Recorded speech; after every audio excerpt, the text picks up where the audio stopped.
যুক্তরাষ্ট্র ও ইরানের মধ্যকার দীর্ঘদিনের বৈরিতা এখন চূড়ান্ত সংঘাতে রূপ নিয়েছে। বিশেষ করে হরমুজ প্রণালী বন্ধ রাখা এবং মার্কিন প্রেসিডেন্ট ডোনাল্ড ট্রাম্পের বেঁধে দেওয়ার সময়সীমাকে কেন্দ্র করে দুই দেশের পাল্টাপাল্টি হুঁশিয়ারি বিশ্ব রাজনীতিকে কাঁপিয়ে দিয়েছে। ওয়াশিংটন ও তেহরান কেউই যেন এক চুল ছাড় দিতে রাজি নয়। ঘটনার সূত্রপাত মার্কিন প্রেসিডেন্ট ডোনাল্ড ট্রাম্পের একটি কড়া হুঁশিয়ারি থেকে। তিনি ইরানকে স্পষ্ট জানিয়ে দিয়েছেন, মঙ্গলবার রাত ৮টার মধ্যে হরমুজ প্রণালী পুনরায় খুলে দিতে হবে। এর আগে কয়েকবার সময়সীমা বাড়লেও ট্রাম্প এবার স্পষ্ট জানিয়েছেন এটাই চূড়ান্ত সময় এবং এরপর আর কোনো ছাড় দেয়া হবে না। এমনকি ইরান সংঘাত থামানোর যে প্রস্তাব দিয়েছিল তাকেও যথেষ্ট নয় বলে প্রত্যাখ্যান করেছেন তিনি। ট্রাম্পের দাবি, এই সময়ের মধ্যে প্রণালী না খুললে মার্কিন সামরিক অভিযান আরও জোরদার করা হবে।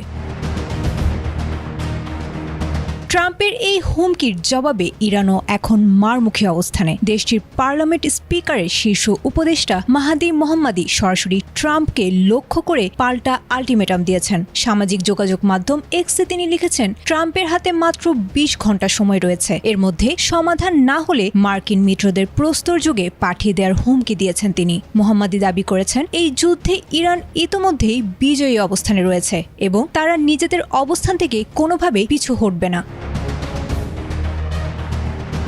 ইরানের পক্ষ থেকে আরও জানানো হয়েছে, তারা এমন কোনো সমাধান মেনে নেবে না যা তাদের জাতীয় স্বার্থকে খর্ব করে, বরং তারা এই অঞ্চলে নিজেদের প্রভাব বজায় রেখে একটি নতুন নিরাপত্তা কাঠামো গড়তে চায়। বিশ্বের অন্যতম প্রধান জ্বালানি সরবরাহ পথ হরমুজ প্রণালী বন্ধ থাকায় আন্তর্জাতিক বাজারে এর বড় ধরনের প্রভাব পড়ার আশঙ্কা তৈরি হয়েছে। একদিকে ট্রাম্পের সামরিক শক্তি প্রদর্শনের হুমকি, অন্যদিকে ইরানের ২০ ঘন্টার পাল্টা আল্টিমেটাম। সব মিলিয়ে পরিস্থিতি কোন দিকে মোড় নেয় সেদিকে তাকিয়ে রয়েছে পুরো বিশ্ব।